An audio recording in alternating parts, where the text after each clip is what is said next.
Well, for the first time, we hear from Matt Rhule after the Pinstripe Bowl win. So first availability of 2025, Sean, he goes 31 minutes, talked about a variety of subjects, as you could imagine. Let's first talk roster numbers. Where are we at right now, and where does he need to be? Well, Matt Rhule, they shared that currently on campus right now there's 126 players. Now there are 7, I believe, other players that aren't here yet that are high school players, but 13 of their 20 early enrollees are on campus right now for Nebraska.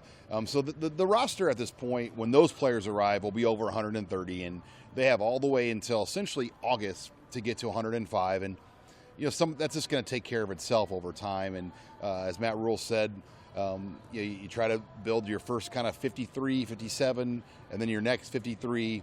But then those last 10 spots, it may not be it's guys for culture reasons and other things that make sense. So that will be the puzzle, obviously, over the next months with this roster that Matt Rhule has to put together. So, in essence, there's no fixed numbers. He's not going to keep 18 defensive backs or what have you. It's just a fluid deal where the first 53 or 57, kind of the NFL model, and then the next 53. But the final 10 spots really are culture guys, right? Yeah, pretty flexible. I think you want to be flexible and not lock yourself in to numbers and how you build this roster. And you mentioned a name like Roma Mangini as a guy, for an example. Players that make your practices better and other things, because not all 105 guys are going to play, but you want everyone to have an established role as you build this team moving forward. And then the NIL and the revenue sharing, and there are so many other elements to this now that even a year ago we weren't even thinking about. No question about it. Another thing he wasn't thinking about last year was special teams coordinator. You asked him about it. What did he say? Well, Matt Rhule said that they're still talking with candidates at this moment, and I believe this weekend there's even some people coming into town that might be meeting with Phil Snow and then Matt Rhule. Phil Snow is the associate head coach who's kind of Matt Rhule's longtime mentor, former defensive coordinator. So I think Matt Rhule really leans on him in a deal like this.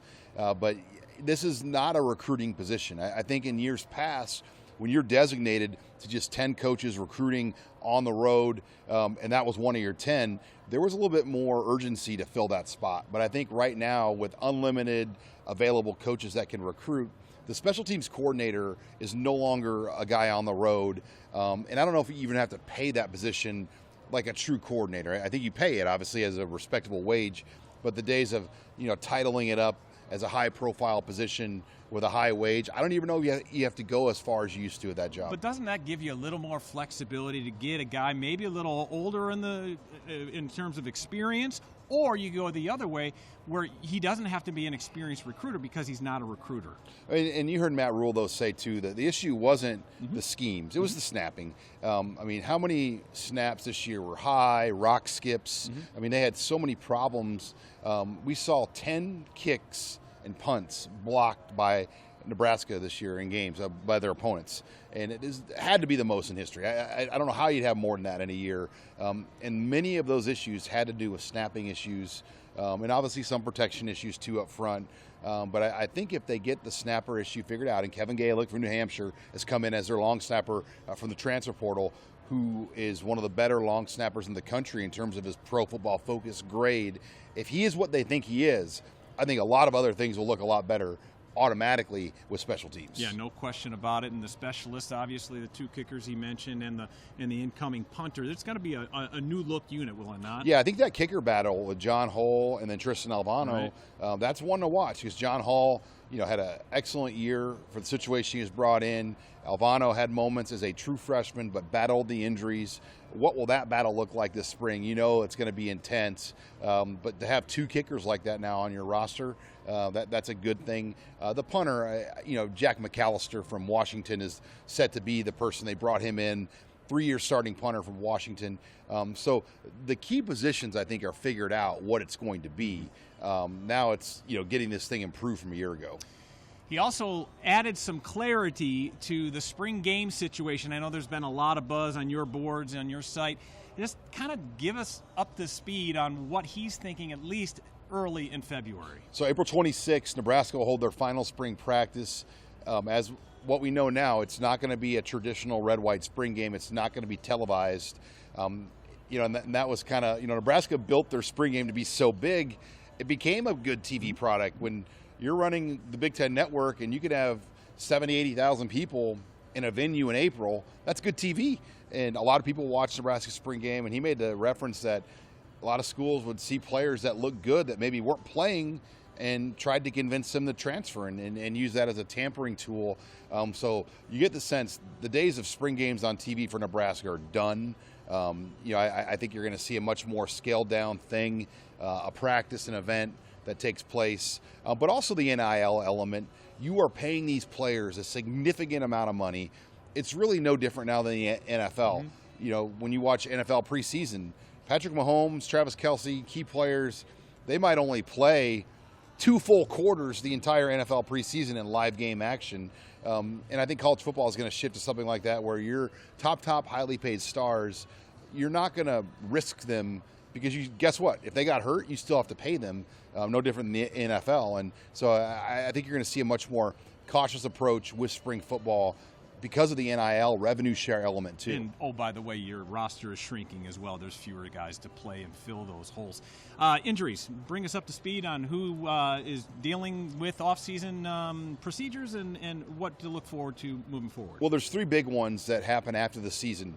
Gunnar Gatula and Henry Latowski on the offensive line, and then Carter Nelson now at tight end. Those 3 players out for the spring, different surgeries that they both underwent. Turner Corcoran also recently underwent a hamstring surgery. Teddy Prohaska trying to recover off his most recent one. So those are the ones that we know of right now, but I do think that puts your offensive line in quite a bind when you have essentially 3 starting level players that have started for you already out for the spring.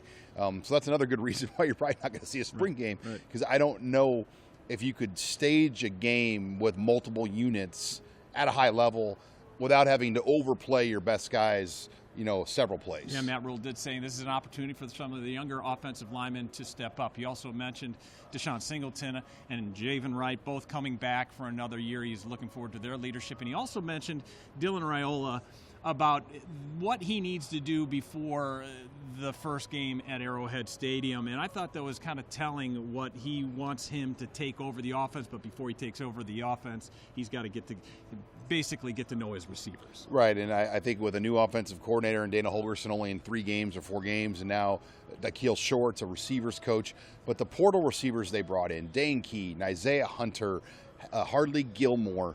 It is a really impressive group of players. Cortez Mills, the true freshman, Ja'Cory Barney.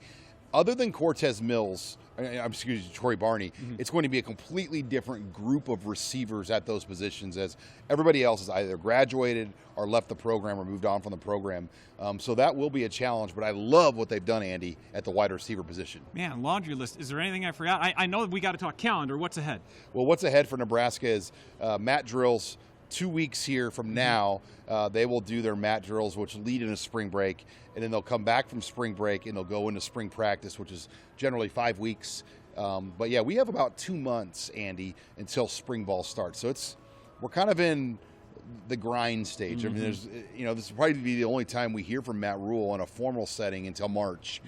So savor the sound bites, my friend, because it's going to be a longer 2 months. Let's stretch these babies out. All right, March 26th is the start of spring practice, right? That week, yes. And the final spring practice will be April 26th. And, of course, the opener, the final Thursday in August, and that is at Arrowhead Stadium against Cincinnati.